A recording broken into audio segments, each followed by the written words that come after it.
सुने माता पार्वती और भगवान शंकर जी की व्रत कथा। एक बार भगवान शंकर, माता पार्वती और नारद चैत्र शुक्ल की चतुर्थी को भ्रमण करते हुए एक गांव में पहुँचे तो उनके स्वागत के लिए साधारण कुल की स्त्रियों तुरंत ही थाली में हल्दी, अक्षत, चावल, कुमकुम, जल, पत्र, पुष्प लेकर उनके पूजन के लिए पहुंची। पार्वती जी ने उन्हें स्त्रियों द्वारा की गई पूजा भक्ति भाव को स्वीकार किया और उन पर सारा सुहाग छिड़का। तब उन्होंने माँ गौरी से मंगल कामना आशीर्वाद की अर्चना की। अखंड सौभाग्य का वरदान पाकर वो स्त्रियों आपस लौट गई। इसके बाद ऊंचे कुल की स्त्रियों श्रृंगार कर सोने चांदी की थालियों में विभिन्न प्रकार के आयोजन लेकर पहुंची तो शिव जी ने पार्वती से कहा, गौरी, तूने सारा सुहाग साधारण स्त्रियों में बांट दिया, तो अब इन्हें क्या दोगी? पार्वती ने कहा, इसकी चिंता आप ना करें, मैंने ऊपरी पदार्थों से बना सुहाग रस ही उन्हें दिया था। इन ऊंचे कुल की स्त्रियों को तो मैं अपनी अंगुली चीर कर रक्त का सुहाग रस दूंगी, इससे वो मेरी तरह ही सौभाग्यशाली हो जाएगी। जब कुलीन स्त्रियों पार्वती का पूजन कर चुकी तब पार्वती ने अपनी अंगुली चीर कर उन पर रक्त छिड़क दिया। इस प्रकार उन सभी ने अखंड सौभाग्य पाया। फिर भगवान शंकर की आज्ञा से नदी में जाकर पार्वती ने स्नान किया और बालू रेत के महादेव बनाकर उनका पूजन किया। बालू के पकवान बनाकर भोग लगाया और परिक्रमा की। बालू के 2 कोनों का प्रसाद खाकर अपने मस्तक पर टीका लगाया। इस बालू की मूर्ति से शिव जी ने वहां प्रकट होकर पार्वती को वरदान दिया, जो स्त्री आज के दिन से मेरा पूजन और तुम्हारा व्रत करेगी, उसके पति चिरंजीवन रहेंगे और अंत में मोक्ष पाएंगे। महर्षि नारद ने माता पार्वती और उनके पतिव्रता से प्रभावित होकर कहा, माता, आप पतिव्रताओं आदि शक्ति है, सर्वश्रेष्ठ है, इसलिए संसार की विवाहित स्त्रियां आपके नाम का याद करने मात्रा से अटल सौभाग्य प्राप्त कर सकेगी। जो स्त्रियां इस व्रत को करके गुप्त रूप से पति का पूजन करके मंगल कामना करेगी, उन्हें महादेव जी की कृपा से शीघ्र पति मिलेंगे और उनकी समस्त मनोकामनाएं पूर्ण होगी। यही कारण है कि प्राचीन काल से स्त्रियां गणगौर का व्रत करती आ रही है। भारत के अन्य प्रदेशों की अपेक्षा इस व्रत का प्रचलन राजस्थान काफी अधिक। महिलाओं इस व्रत को एक पर्व के रूप में मानती है, क्योंकि इसके करने से सुहागिनों का सुहाग अखंड रहता है। ये गौर पूजा सौभाग्यवती स्त्रियों और कन्याओं का विशेष त्योहार है। इस दिन भगवान शिव ने पार्वती जी को और पार्वती जी ने समस्त स्त्रियों को सौभाग्य का वरदान दिया था। यह सौभाग्य तृतीया के रूप में भी प्रसिद्ध है।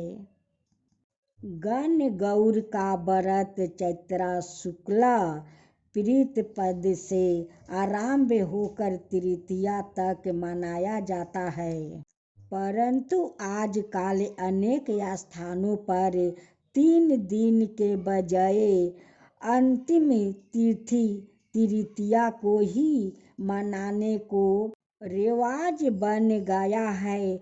इस दिन सौभाग्यवती महिलाएं दोपहर तक व्रत रहती है। व्रत धारण कर पूजन के पहले रेणुका गौर की स्थापना की जाती है, फिर उस पर सौभाग्य संबंधी चीजों जैसे सिंदूर, कांच की चूड़ियाँ, मेहंदी, महावर, काजल, बिंदिया, टीका, शीशा, कंघी आदि से श्रृंगार किया जाता है। इसके पश्चात चंदन, अक्षत, घी, दीप, पुष्प से विधिवत पूजन करके भोग लगाया जाता है। फिर गौरी जी की गाथा का वाचन किया जाता है। गाथा की समाप्ति के बाद व्रत रखने वाली सौभाग्यवती स्त्रियों गौरी जी पर चढ़ाए हुए सिंदूर से अपनी अपनी मांगे भरती है। शाम को एक बार भोजन कर व्रत तोड़ा जाता है। इस व्रत का परिसर पुरुषों के लिए नहीं होता, इसलिए केवल महिलाओं ही सेवन करती है। विष्णु भगवान की जय हो, विष्णु भगवान की जय हो। दोस्तों, आप सुने हरिश्चंद्र राजा का दुख भरी गाथा। एक दिन जब महर्षि विश्वामित्र दरबार में आए तो सत्यवादी राजा हरिश्चंद्र ने स्वप्न अनुसार अपना पूरा राज्य उन्हें सौंप दिया। उनके द्वारा दक्षिणा में 500 स्वर्ण मुद्राएं मांगने पर उन्होंने अपने पुत्र, पत्नी और सवाए को बेचना पड़ा, तब कहीं जाकर दक्षिणा दे पाए। जिस चंडाल ने राजा हरिश्चंद्र को खरीदा, उसने उन्हें शमशान में नियुक्त कर दिया, जहां उनका काम था कि वो सब जलाने के लिए आए हुए परिजनों से शमशान में वसूल करे। एक रात्रि की बात है, एक स्त्री अपने पुत्र का देह संस्कार कराने के लिए शमशान में आई। निर्धनता के कारण उसके पास कफन के लिए भी पैसा नहीं थे। सबको ढकने के लिए उसने अपनी धोती तक फाड़ ली।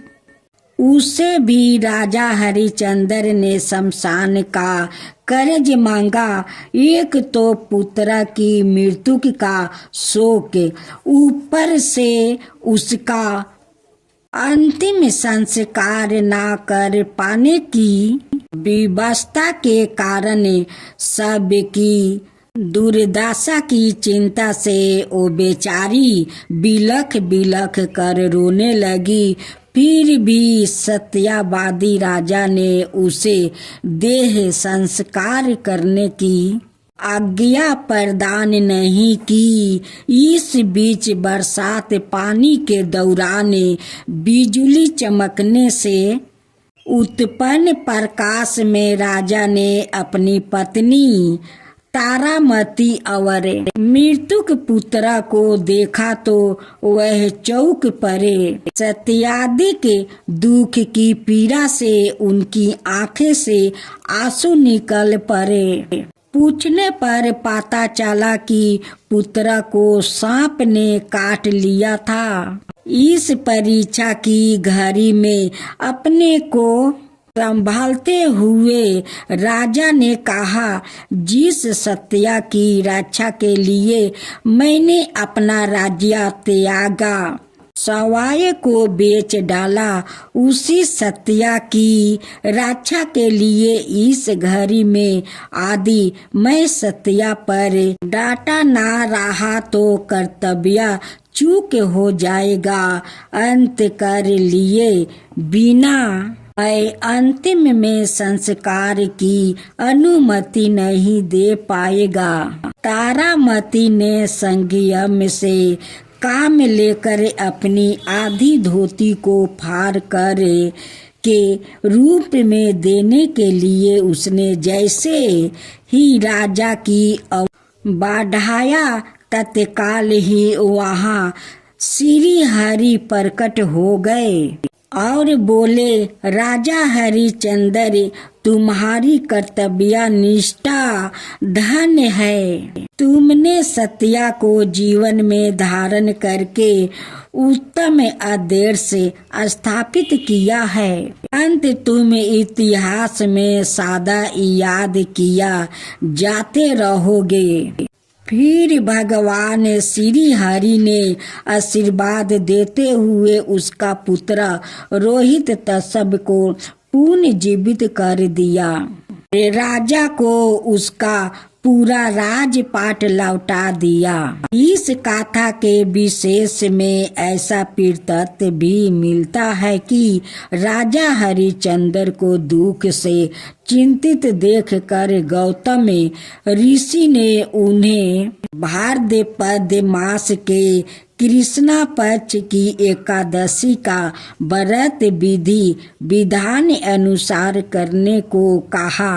जब राजा ने इस एकादशी का व्रत पूर्ण किया तो उसके प्रभाव से राजा अपने दुखों से छूट गया।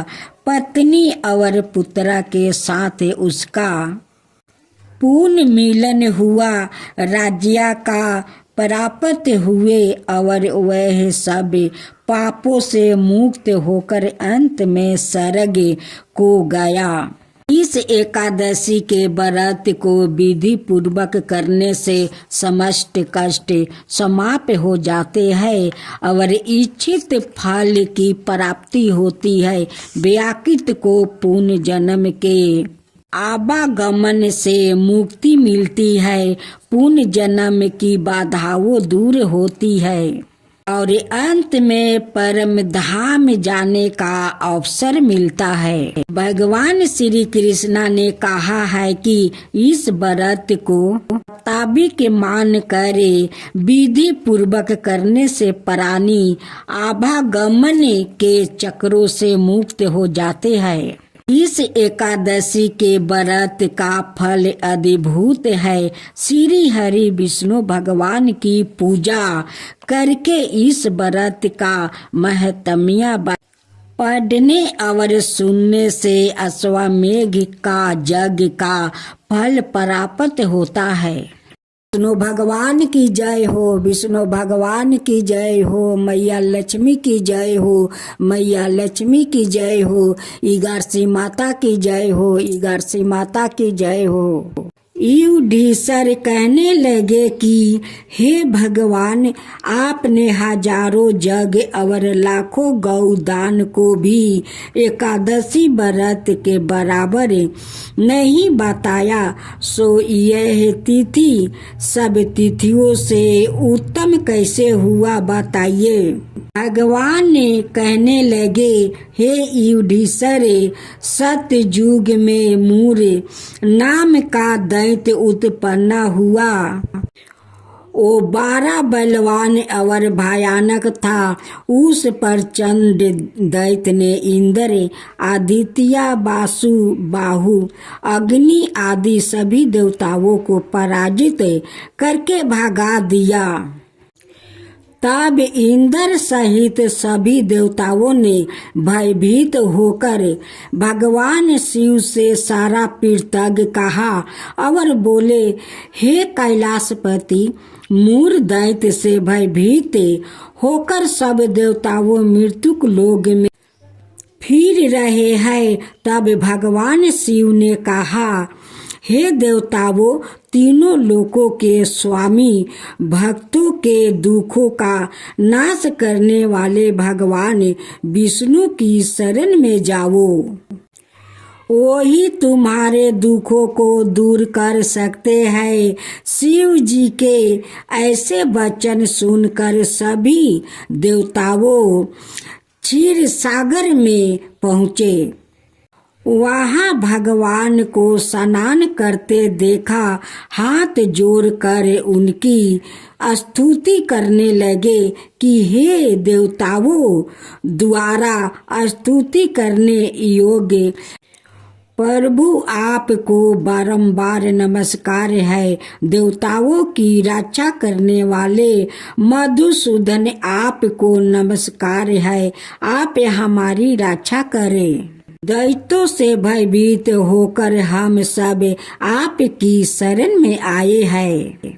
आप इस संसार के कर्ता, माता पिता, उत्पत्ति और पालन करता और संहार करने वाले हैं। सबको शांति प्रदान करने वाले हैं। आकाश और पाताल भी आप ही है। सबके पीताम्बा, ब्रह्मा, सूर्य, चंद्रमा, अग्नि, सामग्री, होम, आहुति, मंत्र, तंत्र, जप, यजमान, यज्ञ, कर्म करता, भोक्ता भी आप ही है। आप सबर व्यापक है। आपका सेवा तीनों लोकों में चार और उचार कुछ भी नहीं है। हे भगवान, दैत्यों ने हमको जीत कर स्वर्ग से भ्रष्ट कर दिया है और हम सब देवता इधर उधर भागे भागे फिर रहे हैं। आप उन दैत्यों से हमें सबकी रक्षा करें।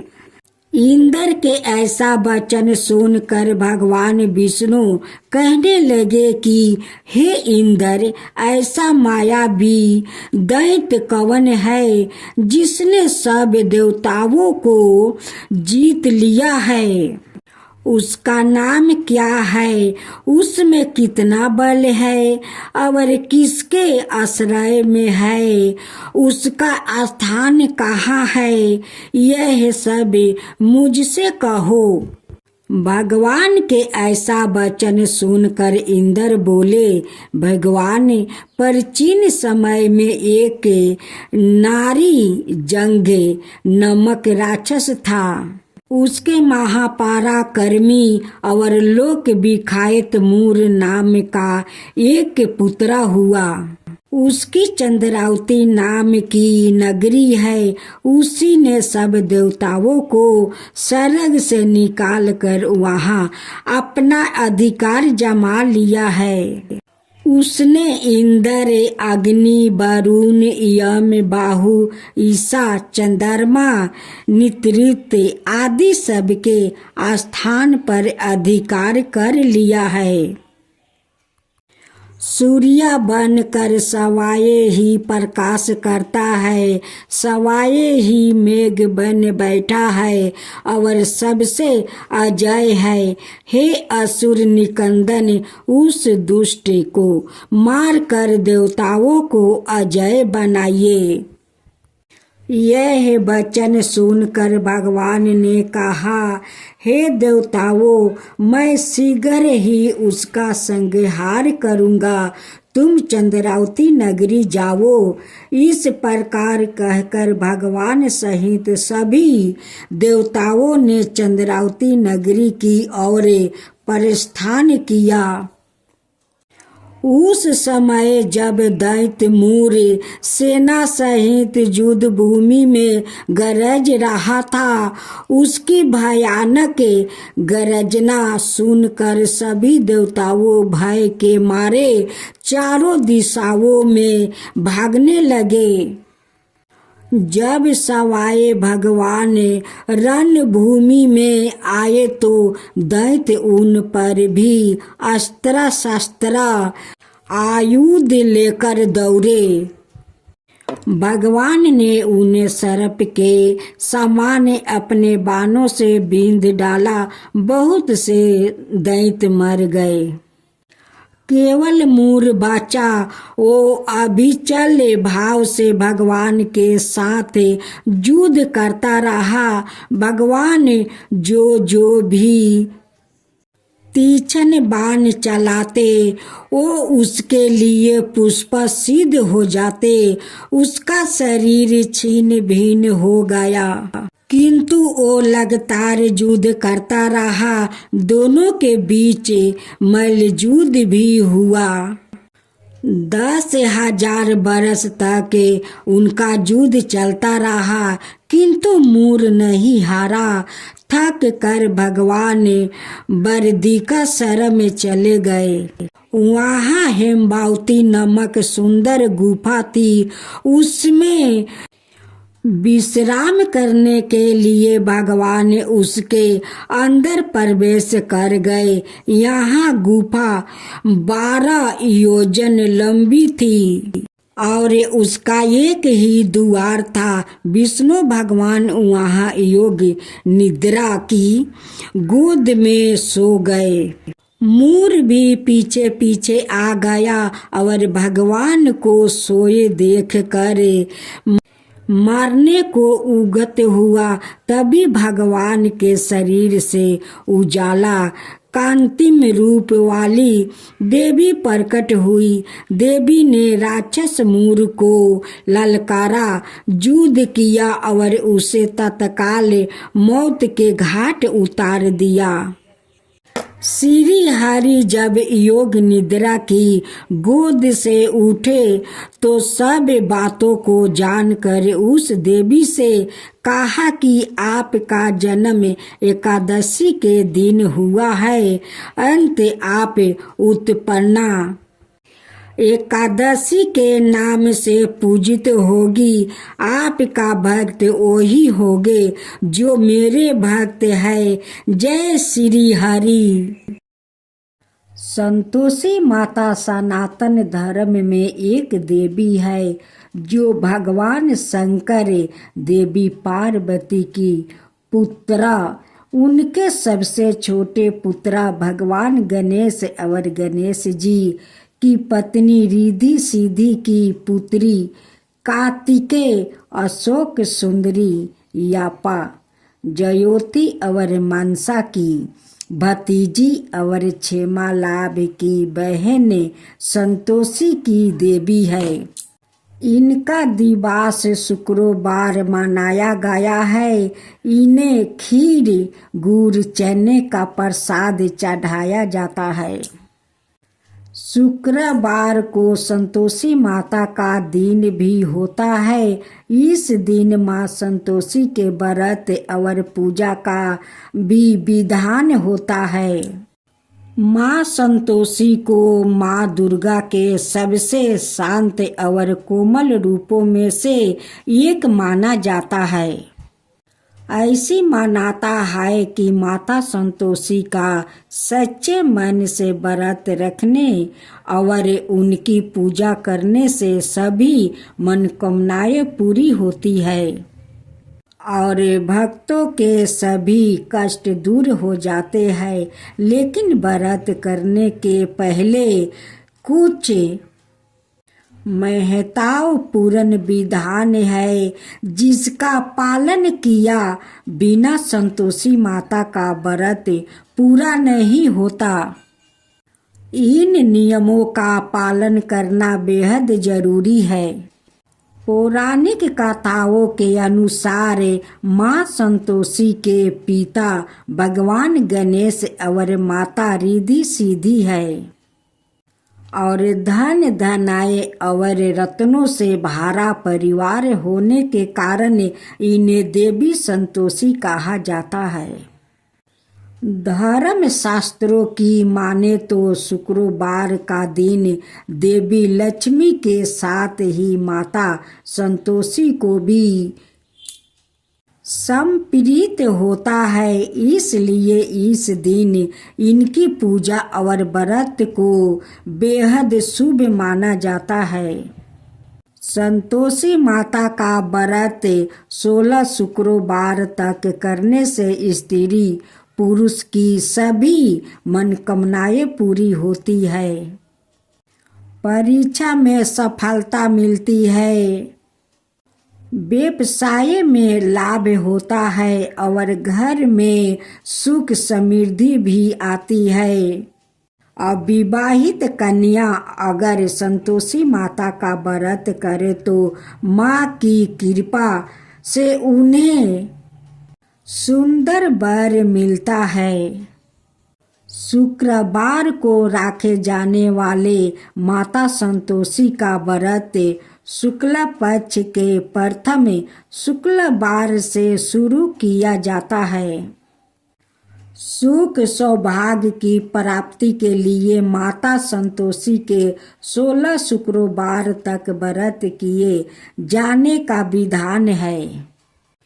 सूर्य उदय से पहले उठकर घर की सफाई करे और स्नान आदि के पश्चात घर में किसी सुंदर पवित्र जगह पर माता संतोषी की प्रतिमा या चित्र स्थापित करे। रखे कलश के ऊपर कटोरी में गुड़ चने रखे, संतोषी माता के सामने घी का दीप जलाए, माता को रोली अक्षत फूल नारियल लाल वस्त्र यह चुनरी अर्पित करे। माता संतोषी को गुड़ चने का भोग लगाए, संतोषी माता की जय बोलकर माता की गाथा प्रभाव करे, गाथा पूरी होने पर आरती करे और प्रसाद का भोग लगाए। संतोषी माता का व्रत करने वाले स्त्री और पुरुष को खट्टी चीज का सेवन और स्पर्श नहीं करना चाहिए। माता संतोषी को भोग लगाने वाला प्रसाद गुड़ चने व्रती को भी खाना चाहिए। मानता है कि ऐसा करने से माता रानी की कृपा हमेशा बनी रहती है। संतोषी माता कमल के फूल में विराजमान है, ऐसे में माता संतोषी की पूजा के दौरान उन्होंने कमल का पुष्प अर्पित करना चाहिए और चौकी कमल का फूल अधिकतर गुलाबी रंग का होता है, इसलिए इस दिन हल्के या गहरे गुलाबी या लाल रंग के वस्त्र धारण करें।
माँ लक्ष्मी की जय हो, माँ लक्ष्मी की जय हो, विष्णु भगवान की जय हो, विष्णु भगवान की जय हो।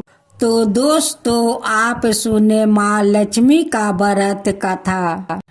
कथा के अनुसार एक समय की बात है, किसी शहर में कई लोग रहते थे।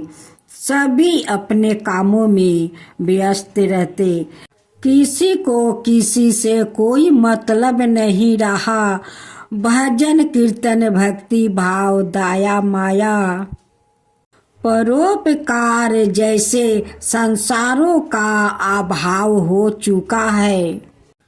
शहर में बुराइयां बढ़ गई, शराब जुए रस व्यभिचार चोरी डकैती आदि सब से गुनाह शहर में होने लगे।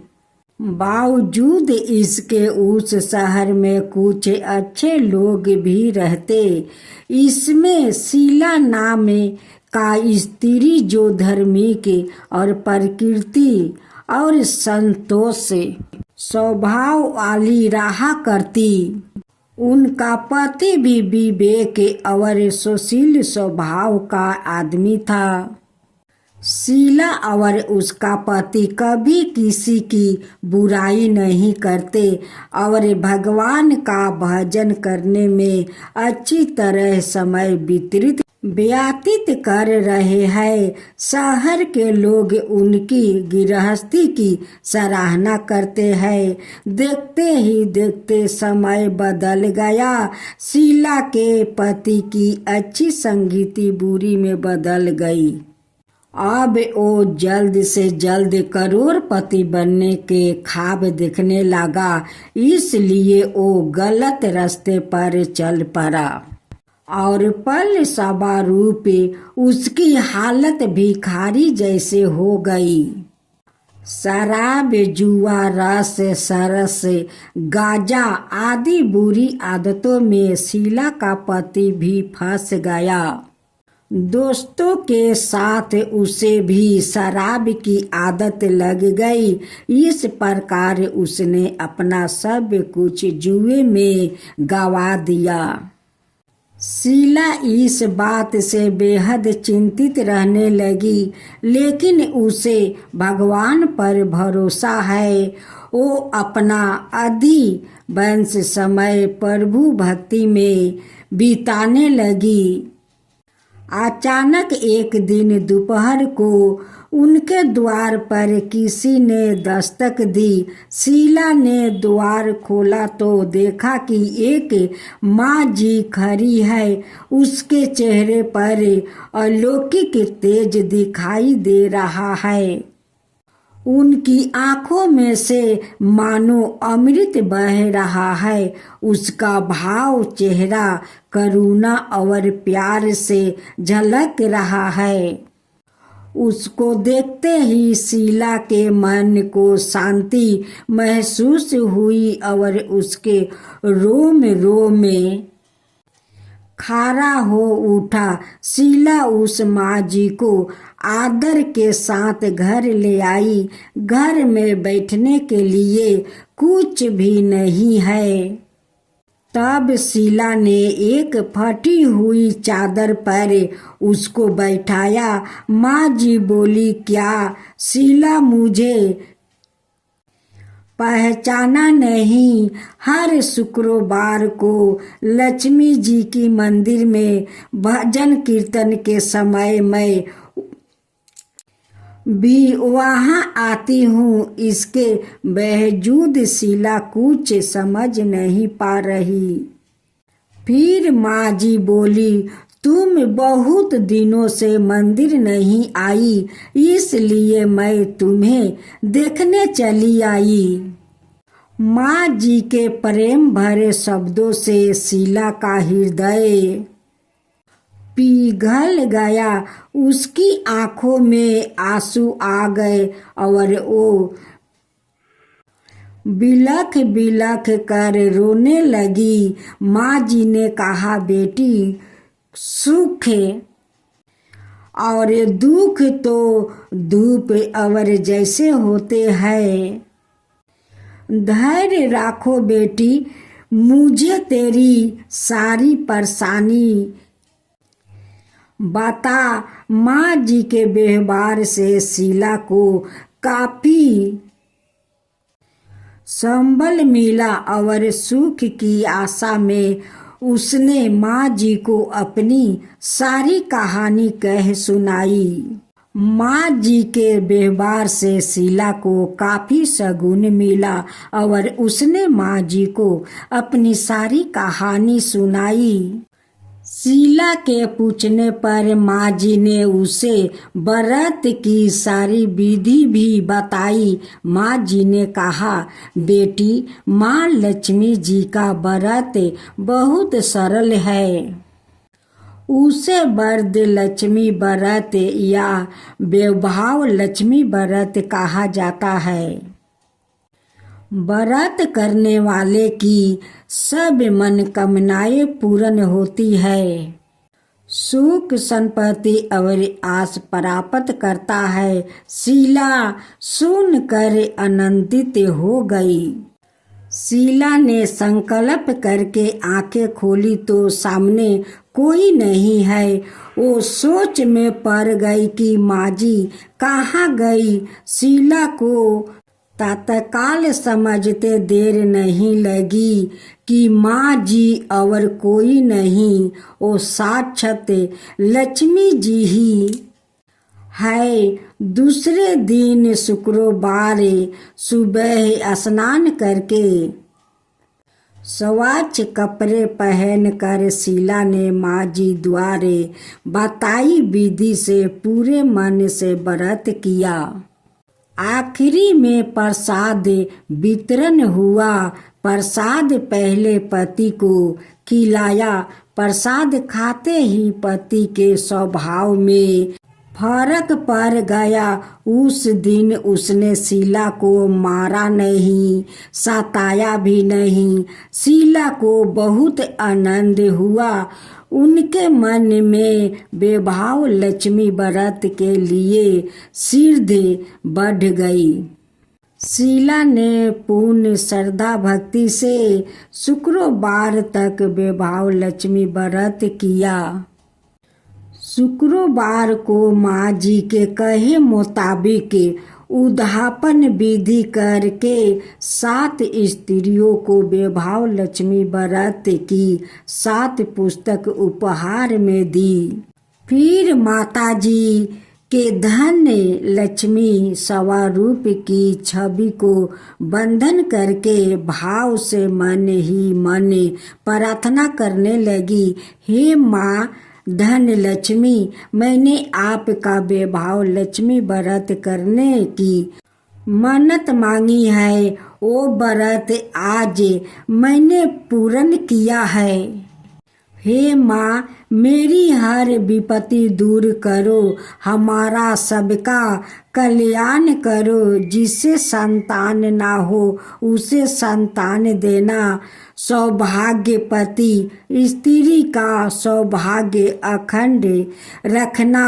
कुंवारी लड़कियों को मन भाव पति देना।